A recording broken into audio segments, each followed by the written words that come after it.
Oh, hi. Hopefully you had a lovely new year, and I decided for one of my first videos of the new year to actually record a four-player game using the new Oloro Control Deck, or OCD, which is a bit of a pun for those of you who get it. Considering the way that I tend to play Magic, I think it's fairly appropriate. Anyway, so I was playing a random pickup two-headed giant game, and my partner here has I don't know what he's got, but it's a bit of a mess there. And I'm facing, it looks like, yeah, here we go. So here's my partner up at the top. I'm in the right. It's me, my partner, the other teams. I'm going to go ahead and minimize our commanders, though, because they don't end up being relevant, and mine you know, and we'll proceed with the game. So I have a perfect hand here that I definitely will be keeping. Partner, on the other hand, has a serious clunker, which he probably has no business keeping. So he mulligans into this, and it's even worse. But for whatever reason, he keeps. The other team's going first here. Now, being at 80 life means that my commander's ability is a lot less important, but that's okay. Also, in this game, I was still using an older build, the build from the previous video, if you've seen it, but I actually upgrade the build to a cleaner, better one, and I'll go through that with you. So my first turn I Imperial Seal, and I fetched Well of Lost Dreams in anticipation of the next turn coming. Turn 2 I play Worn Power Stone. These guys are diddling around with mostly nonsense. So on my turn I go ahead and just play Tezzeret and fetch a 0 mana Crypt. Totally irrelevant life loss. Not worth taking counter off to get Soul Ring. And this guy plays Skyshroud Claim. I'm not sure if he understands what Leyline does, but he plays every spell on his own turn. It's very odd. Leyline's a terrible card and you shouldn't use it, but it's even worse when you don't use it and you have it in play. Anyway, so for my turn I go ahead and just pay some life and then cast Well. I pay life to play this, and then I tap 4 for Well, untap my artifacts before actually casting it, and then cast it. That leaves me with exactly 6 mana, or enough mana up rather, to cast both of my counter spells, one this turn and one later if I need to. And that's why I did that way, and why I didn't fetch, like, say, Mox Opal with Tezzeret that turn, because if I'd have done that, if I would have fetched, I would have tapped 2, tap 4 for this, fetched, and I would have had 5 mana, not 6, and I wouldn't have been able to play double counters. And protecting Well is the most important thing I can do, because that's going to win the game. And I have to protect against 2 players.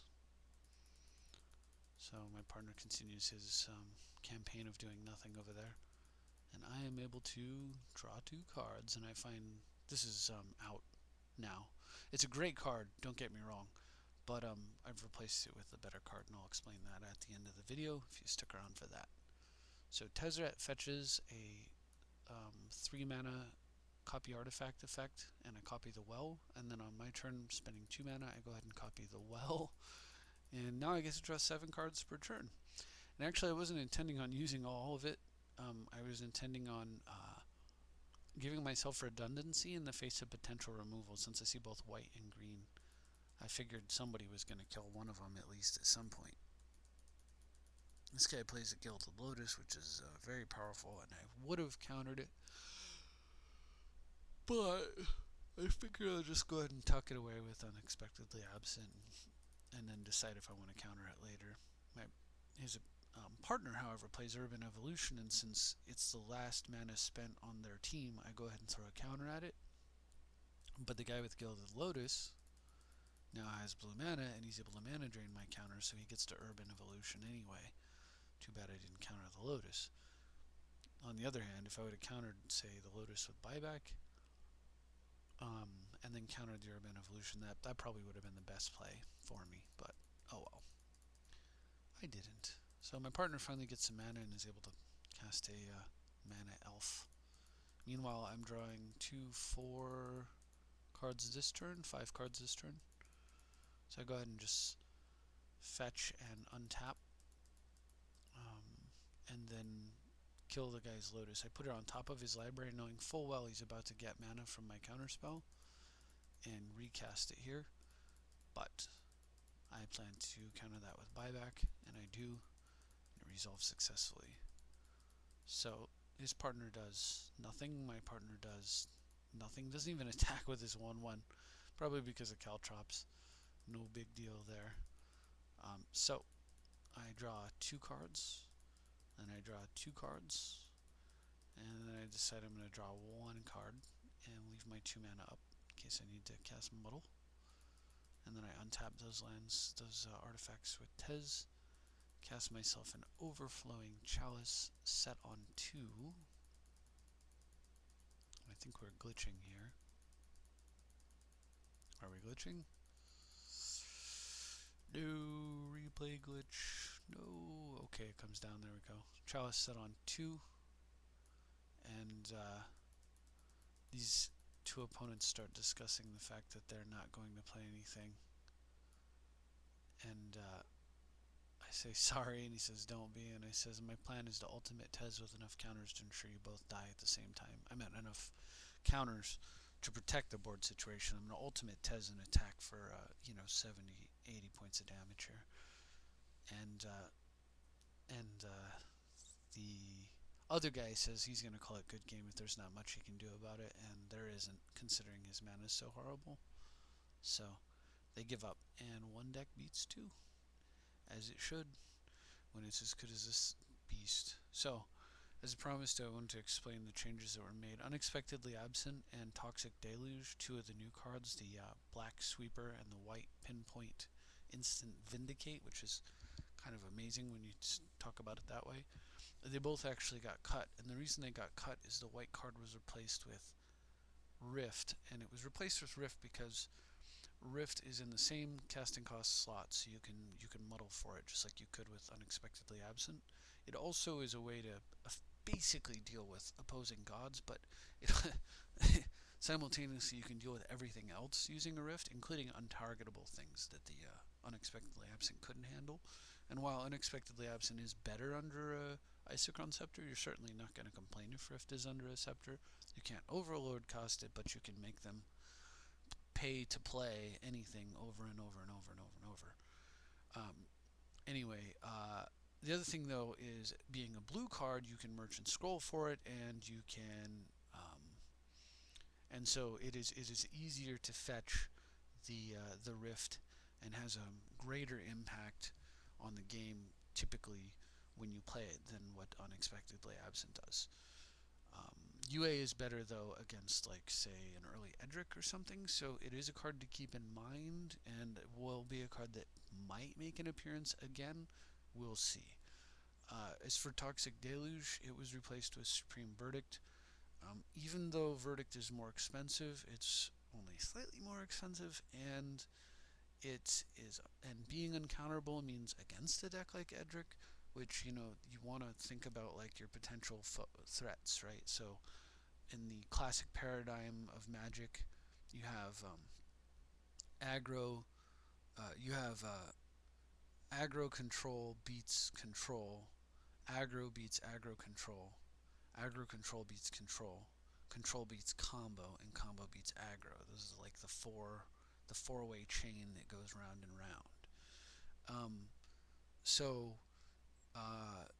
in that classical paradigm, it's my biggest threat as a pure control deck is probably the best aggro control deck in the format, which is Edric.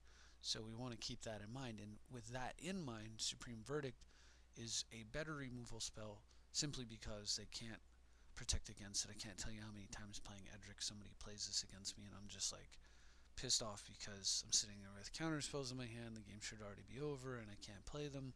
Well, time for us to do that. The other cool thing about Supreme Verdict, of course, having blue in the mana cost, it's another card you can force a will with, so when you play against a control deck, you can still use it in a way that's more valuable than Toxic Deluge, which probably would just sit in your hand forever. Lets you force with this and hang on to other blue spells which have more purpose. Other changes that have been made is the 2 not the talismans, but the two signets, the blue, black, and blue, white signet, have come out. In their place, the deck has added copy artifact, and I have added sculpting steel. Brian Weissman has added trinket mage, and we'll get to that in a second. But yeah, those two artifacts came out. Sculpting steel and copy artifact came in. Memory lapse came out, and fabricate came in. Fabricate fetches our biggest bomb, which is Well of Lost Dreams, but it also fetches bombs like Vedalken Shackles. It fetches Crucible of Worlds. It fetches Winter Orb. It fetches Isochron Scepter, Scroll Rack for the Rack Tax combo, and it fetches Mana Crypt and Soul Ring and Gilded Lotus. So, early on you can go get Mana Ramp with it. Mid to late game you can get power cards, or if you have a handful of ramp early, you can just go straight for the power cards. And hey, it's blue just like Copy Artifact, so it's even more cards that you can force a well with. It is something to think about. You want to have the maximum number of blue cards in your deck when you're running a card like Force of Will, even though this is a 100 card singleton and you don't want to bend your deck too hard around this card. It is something to keep in mind, just because of the fact that if you minimize your deck down to the barest minimum of blue cards, like just the best of the best, and you're running Force of Will, then what that means is you're going to Force a Will with one of the best cards that you have. Like, you're going to be Force of Willing with like Jace, or you're going to be Force of Willing with Forbid, Force of Willing with Mana Drain. You don't want to be doing that. So having extra cards, like cards that are very good, they're not there to pad your Force of Will targets, but they're very good at doing what they do, yet you're okay forcing with them, like Rift and Impulse and Supreme Verdict and stuff. Copy Artifact is a perk. Copy Artifact, for example, could be, a Signet. It's the same thing, 2 mana to get a, artifact, but here I get a blue card, Signet I don't, so Copy Artifact's just a little bit better, and then the fact that it has that incredible flexibility makes it even better. The other thing that also, incidentally, as far as copy and sculpting steel and stuff goes, and also Metamorph, which is now in the deck, and I'm trying to remember what I swapped out for Metamorph, and I don't actually remember what we swapped out for Metamorph. But the thing about cards like that is that because Soul Ring draws are so important in this game, if your opponent gets the Soul Ring draw and you don't, you can quickly get parity by cloning theirs. So you not only have ways to take advantage of broken draws you get, but with copy effects you get to take advantage of broken draws they get. As far as Metamorph goes, it is a creature. However, if humility is in play, the interaction between the two is such that Metamorph comes into play as a copy of something, either creature or artifact. So if humility is in play and you play Metamorph and you clone, say, an acidic slime, Metamorph will come into play as a 1/1 artifact creature named Acidic Slime, who has no abilities and will not kill anything, and it sucks, which is why we play Humility, by the way, to lock out your opponent's creatures. But your Metamorph will suck for you in that circumstance. However, if Humility is in play and you play Metamorph, say you select Gilded Lotus as your target, Metamorph will enter play as a Gilded Lotus. The game will literally treat you playing this once, not while it's on the stack, but as it's coming into play. Once it's successfully resolved, the game, from the game's perspective, you are playing a Gilded Lotus. You're not playing a Metamorph. You're playing the thing you're cloning. So it will actually enter play as a Gilded Lotus, and Humility will have no effect. It will not be like a 1/1 Gilded Lotus with no abilities. It will be a Gilded Lotus with full abilities, or a Well of Lost Dreams, or whatever it is that you're cloning. So while we are playing Metamorph and we do have a creature with Humility, it is a creature that is not nerfed by Humility because it's dual moded and you can select to copy other artifacts. Now, I said I was going to talk about Trinket Mage versus Sculpting Steel. You see why I don't personally care much for Trinket Mage in a deck running Humility, because I don't want the scenario to be I've got Humility in play and I just top deck Trinket Mage and look at my 1/1. Brian feels that is okay because Trinket Mage early game is very powerful since it gets the mana accelerators that put you ahead. He's willing to have, and he figures that when humility's out, you're probably already winning. So he's okay with top decking a 1/1 with no abilities when you're already winning, in order to have the option of playing Trinket Mage and getting Soul Ring or Mana Crypt when you're not winning, and putting you into a winning situation just because of the incredible ramp that those cards provide. I, on the other hand, am more comfortable playing Sculpting Steel, which will be good basically at every point in the game. And my thinking is, again, if it's early game, I figure I'll copy one of my own artifact mana, or in the event that my opponent has played one of the incredibly powerful cards like Mana Crypt or Soul Ring, I can take advantage of his draw and use Sculpting Steel to copy that, while later on having copy Artifact and Metamorph for more powerful things, like Vedalken Shackles. I also like Sculpting Steel because I like to be able to Tezzeret for 3 and get something without Tezzeret dying. I'm willing to Tezzeret for 4 into Well of Lost Dreams at times, certainly. If I had, like, say I had Tezzeret and I had a counterspell to back it up, I would go ahead and just Tez directly for Well of Lost Dreams. Like, I play Tezzeret, my opponent's got a creature, I've got a counterspell in hand anyway, so I'm gonna Tez, go get the well, and say fine, whatever, it's dead. And then after that, Well's going to win the game for me. I'll do that. But I prefer generally to go get something that costs 3 or less, so my Tezzeret will live, and I can continue to pump out things like Mana Crypts and Mox Opals and whatnot, and eventually start building counters back on Tezzeret and making him grow, and that type of a deal. So that's one of the reasons I like Sculpting Steel. Another reason, of course, is shop.